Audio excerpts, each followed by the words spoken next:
ज्योती मल्होत्राची पकडली गेली ही खुल्याआम ती भाजपचा दुपट्टा घालून टोपी घालून ती यूट्यूबर, यापूर्वी सुद्धा तो कुर्लकर पकडला गेला, DRDOचा प्रमुख, तो RSSशी संबंधित होता असं सगळी छापून आलं.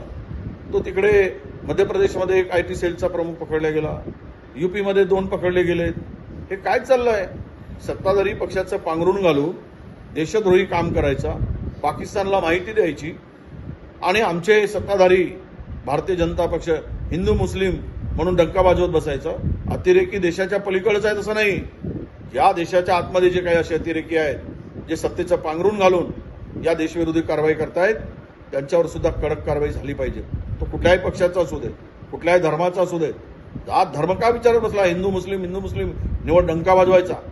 पण आणि त्याच्या पाठीमागे हे जे काही कारस्थान करणारे आहेत त्यांना खऱ्या अर्थानं चौकामध्ये बोलवून आणून फाशी देऊन एक उदाहरण दिलं पाहिजे की देशद्रोह्यांचं कसं विल्हेवाट आम्ही लावतो, की कारवाई करतो, हे दाखवण्याची आवश्यकता आहे.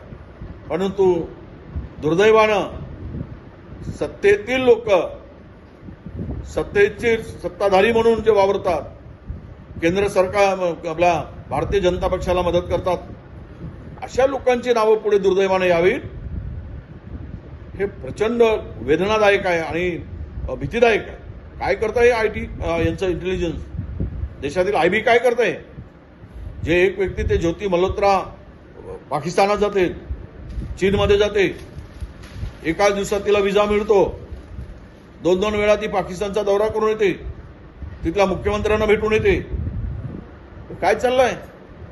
कोणाच्या हातात देश सुरक्षित आहे का?